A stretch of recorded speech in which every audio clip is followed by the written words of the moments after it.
Welcome back to the Midlife Astrology Forecast, where we talk about astrology through the lens of women in midlife. Most astrology forecasts are written for everyone. It's a general forecast, right? But the truth is, we experience astrology differently at 25 than we do at 50 and beyond.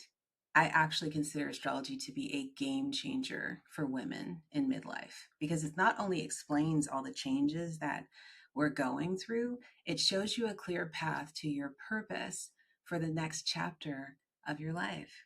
The world and society will tell you you're crazy and your brains and your beauty are no longer valuable.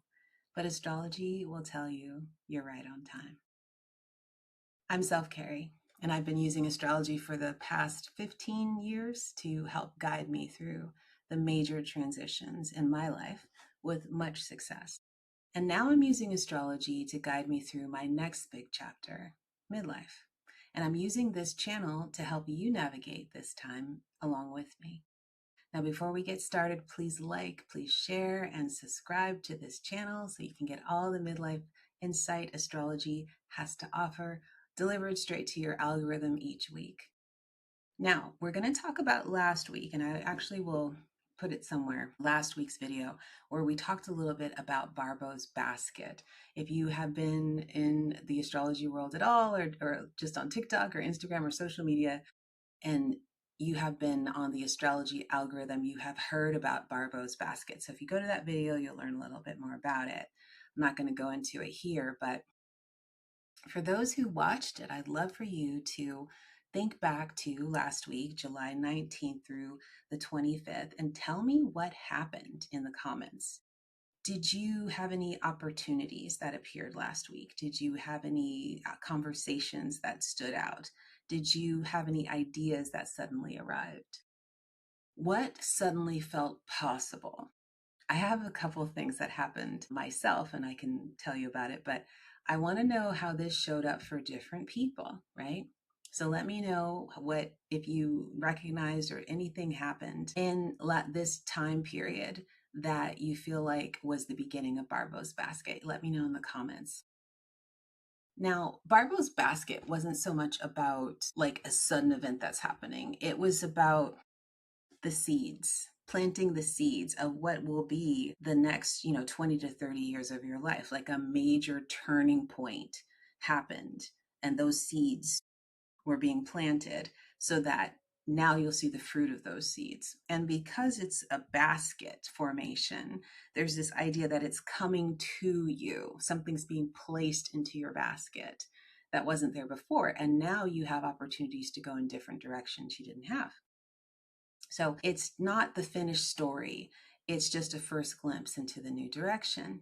And so then we also have coming up on August 12th, we have a Leo eclipse, an eclipse in Leo that is going to kind of activate. It's the next part of that basket because Jupiter is part of the Barbault's basket, and Jupiter just moved into the sign of Leo. So Barbault's basket planted the seed. The Leo eclipse asks what needs to be released so the seed can grow. Okay. So definitely share your realizations below. For me, how this showed up, which, I'm an astrologer. I think I know how this is going to show up. No, I did not know how this was going to show up. It really kind of culminated something for me. I've always been ambitious. I've always had a vision for how I wanted my life to go. I never considered myself a people pleaser.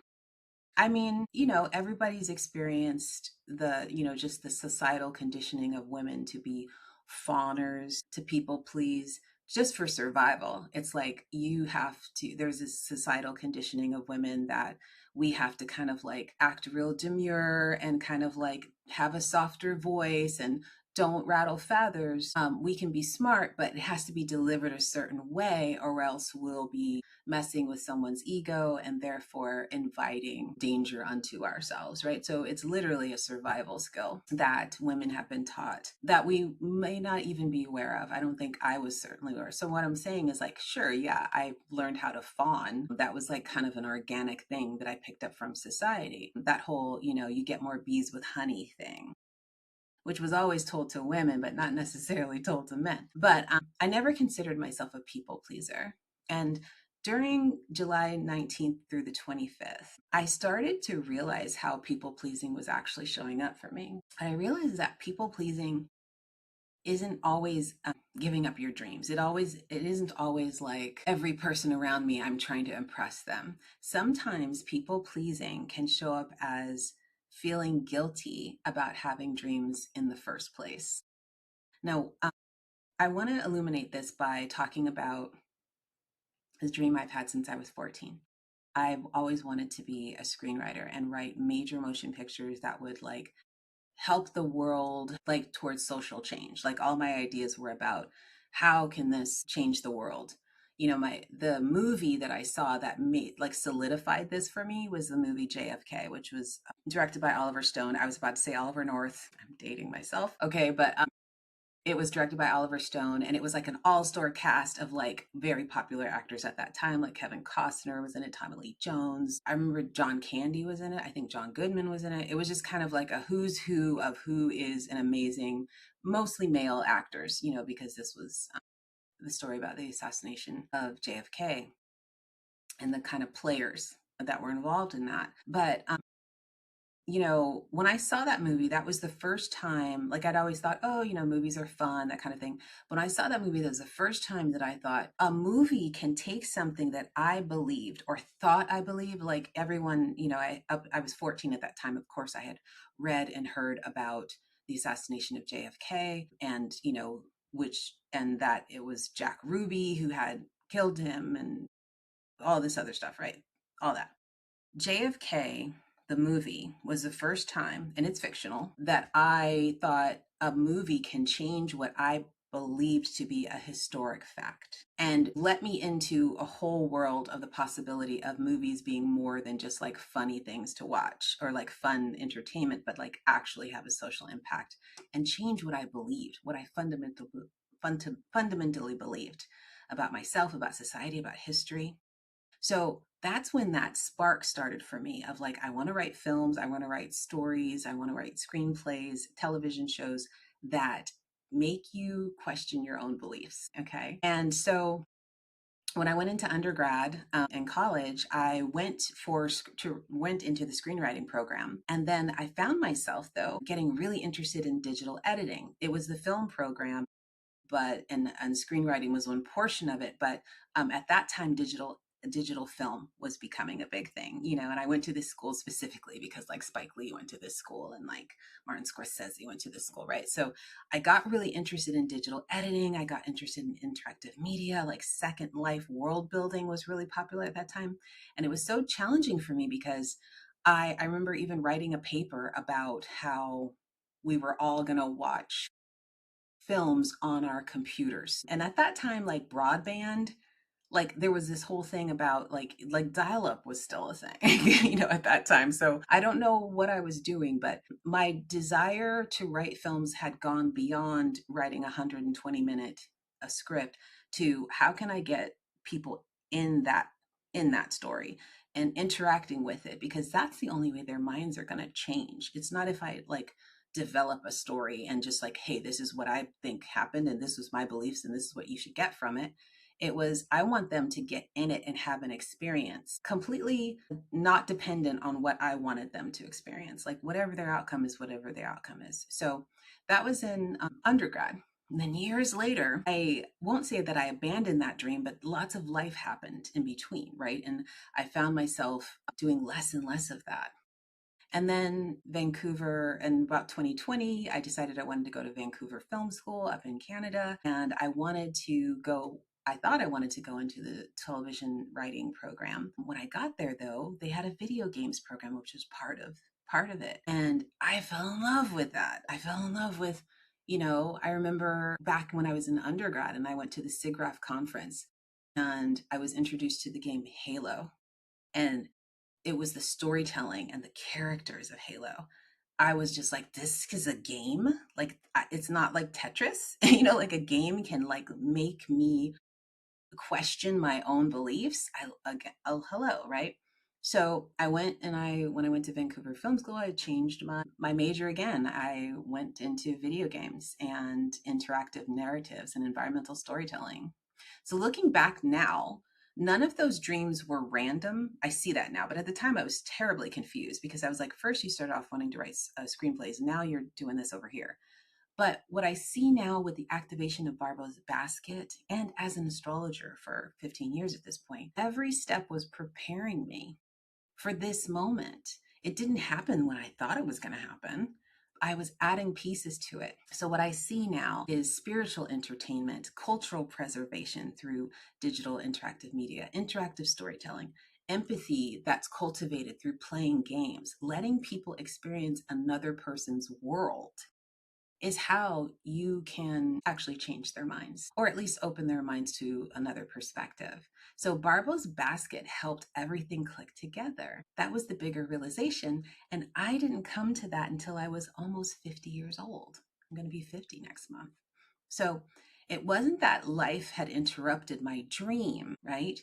But I did notice how throughout my life, I have always had this vision, but I would put it aside if something major happened. There were things happening in my family. There were things happening in my ex-husband's family. There was life happening. And there was major things like getting married. There was major things like career, and like having to choose a career that makes you some money so that you can afford a house. And I realized that it wasn't that I was stopping my dreams. I was stopping myself. And Barbault's basket made me realize I was stopping myself because I was worried about putting myself first. It was becoming uncomfortable to put myself first. So it wasn't that life interrupted my dream. Sometimes I interrupted myself. And every time I moved closer to my purpose, this vision that I had, this guilt would appear.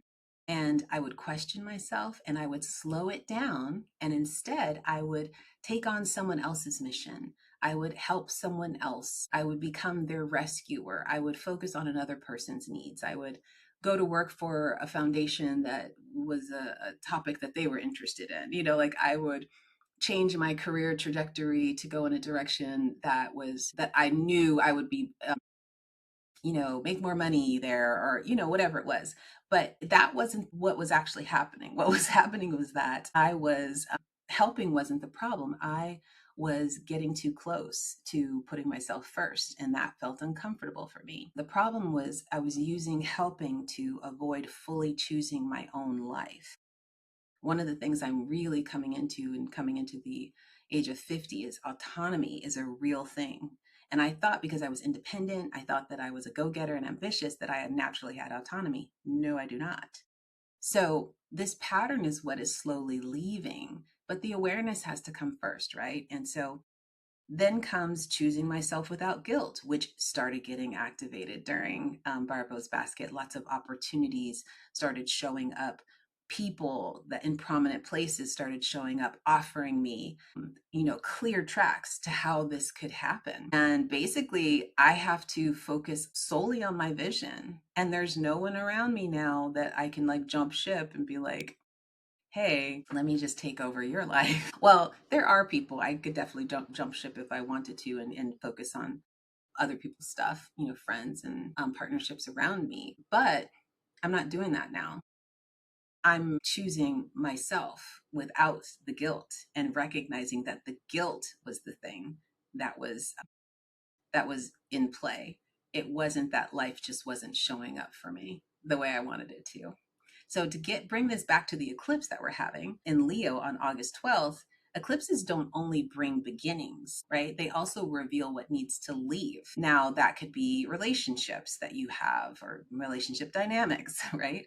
Beliefs that you're holding on to, old identities that you had, or even old coping strategies, right? So for me, this eclipse is about releasing guilt, releasing self abandonment, releasing people pleasing, or releasing what I thought was people pleasing, right? I want you to take this video and actually dive into, is this people pleasing or is this guilt about putting myself first? I'm releasing the desire to sacrifice myself because it's what's familiar to me.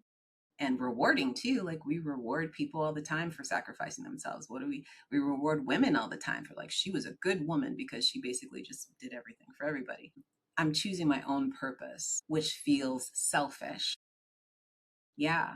And I'm still working through that. And I'm sure I'm going to be working through it for a while. So there are astrology indicators in your chart. In my chart, I see them and recognize them. I'm an astrology teacher, so I can tell you with certainty there are indicators in our charts of people pleasing. Now, people pleasing is a thing, right?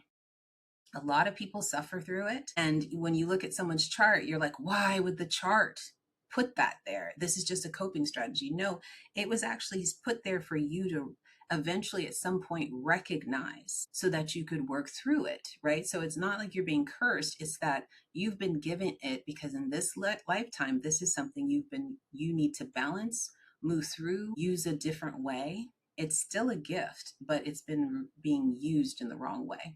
So first indicators, if you have any Libra placements, this is your sun, your moon, your rising, your midheaven, your north node.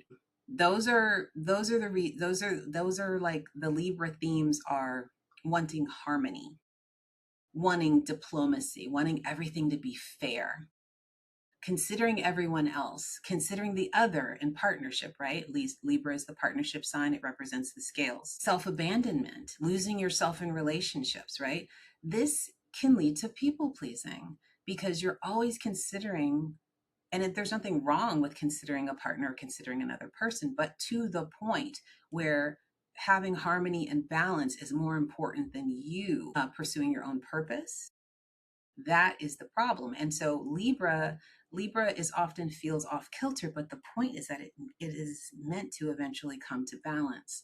And that's the work of people who have Libra placements. And I also just want to say this, like I have many clients that are men that are self-identified as men, and they have like Libra sun, Libra moon, Libra rising. And I find that men tend to have a greater issue with having Libra in their chart because the idea of balancing something, the idea of even considering another person doesn't tend to be what society programs men to do, right? So and Libra is a sign that's ruled by Venus. It's ruled by what we would call traditionally a feminine energy. It can be anything though. It's not gendered, but like I find that my male clients tend to really struggle with the Libra, because it kind of goes against how they've been programmed. It's like, no, I'm not supposed to consider my partner. No, I'm not supposed to, always be seeking harmony and balance. I'm supposed to be in some way dominating this conversation. So I just want to put that out there for you, Libra men who have Libra placements. I see you, I hear you, and this video is for you as well. If you have any Pisces or Neptune placements, the Pisces is all about compassion. It's about self-sacrifice. It's about rescuing others. It's about feeling guilty for putting yourself first, right? All of our Pisces and Neptune, this kind of foggy and just kind of all unconditional love kind of also tends to need to escape. Pisces energy is not very confrontational. They would rather escape a situation than confront it head on, right? And so this is a very healthy lesson if you have Pisces placements. And as I'm thinking of a client who is Pisces rising and has a moon in Libra. So he definitely is, he's this type of, energy. This is a healthy lesson for Pisces and Neptune placements, that the compassion that you're giving to others also includes yourself. And you don't need to use people pleasing as a way to administer compassion. Now, a third indicator of people pleasing in your astrology chart is if you have any eighth house placements. Now, this is a Scorpio house. It's a powerful house. So a lot of people would not necessarily put people pleasing and eighth house together, right? And so definitely put in the comments too, if you have these placements and how this has shown up for you or how you've navigated with them, because I'd love to kind of like read them and go by case basis. But like eighth house placements are very much about shared legacy of shadow. Okay. So what that means is people who are tied to possible trauma or dysfunction and come from people or a system that is very loyal to it. So think of the eighth house like a corrupt cop, where it's like, you notice the system, but you are very loyal to it, right? This is also family dynamics, like that there's a problem, you're the black sheep, but you're still loyal to it. There still feels like, yeah, my parents are narcissists, but for some reason I still feel like I gotta take care of them when they need something, even though they treat me horribly. It's like that kind of allegiance to something that's toxic and dysfunctional. So, eighth house placements, if you have them, these are deep emotional bonds that you often don't understand. They're about shared resources. You've inherited money, or you've inherited a psychological dynamic that your family has passed down to you, or relationships passed down to you. Like, you're the person who always goes for the emotionally unavailable people. Why? Because you're familiar with that, right? This is also about shared resources. Like I said, people use money all the time to keep up the toxic relationships. This is becoming familiar with these unhealthy dynamics. Like this Barbault's basket, this Leo eclipse, could be helping you become more familiar with these unhealthy dynamics, or recognize them as unhealthy in the first place. You feeling responsible for carrying other people's burdens, right? You're at this time learning the difference between familiarity and what's actually safe. If you have any eighth house placements, definitely let me know in the comments so I can kind of dissect this for you. And then if you have any Cancer placements, this is the original emotionally intelligent and sometimes overly emotionally intelligent sign, in the sense of deeply empathic and sometimes putting empathy over what would actually serve you. So if you have Cancer placements or fourth house placements, this is family, this is caregiving, this is emotional attachment, this is nostalgia, this is holding on to something or letting emotions delay you moving forward. Learning when caring becomes self sacrifice. That's what this whole period of Barbault's basket and the Leo eclipse is doing for you. I have a Cancer moon, so I know what this is. Like, the people pleasing came in the form of abandoning yourself because of nostalgia. Well, we've just always done it that way, right? Or I don't want to let grandma down or grandpa down, or this idea that this is the only family I have, right? This is the only emotional attachment I have, or I'm so used to caregiving and caring for this person, I can't possibly not save them. I people please, right? So that I can keep up this idea that I'm caring for them. So this period of time with the Leo eclipse is about learning when caring becomes self-sacrifice. And so if you have any Cancer placements, please let me know in the comments. Also, let me know what happened during Barbault's basket, that time between July 19th and July 25th that we just had. Let me know in the comments if you had any Barbault's basket moments. And also let me know what new direction appeared, what mirages showed up, and what seed was planted if you know already. What are you being asked to release before the Leo eclipse that's coming up on August 12th? And if you have a Leo sun, a Leo moon, a Leo rising, I have a Leo sun, you are usually you're going to start feeling this energy sooner than others. Okay. Also, if you're a highly intuitive person, are you going to start feeling this energy sooner than others, right? So let me know in the comments, are you already feeling the eclipse energy? And let's talk more about it. And if let me know in the comments, but if you feel like you want to come into more of a safer, private sanctuary of people, I do have the AstroCare Community, which consists of 2 live gatherings that we do online every month. I give astrology forecasts. We put up personal charts and look at them and learn about astrology through looking at each other's charts and find out what's going on in your personal chart at that time. We have really compassionate conversations. We support each other through major milestones, and we learn some astrology, and it's a troll-free community, right? So if you want that deeper connection, I invite you to join the AstroCare community, and all the information is in the description box below. Also, if you are interested in my style of astrology, midlife astrology, but also just this kind of transitional astrology, transformational astrology, I invite you to join my mailing list. I do at least one but sometimes 2 newsletters a week with my particular astrology insights. So please like this video, please share the video, please subscribe to the channel. I'm almost to my goal of 500 subscribers, which I would love to reach before my 50th birthday on August 21st. So if any of this has, helped you out today, please let me know in the comments with a like or share or subscribe. Thank you so much for being here with me today and letting me just like bombard your brain with all this Barbault's basket business. Thank you for sharing your stories below. And thank you for sharing this journey with me in this next chapter of my life. I'll see you next week.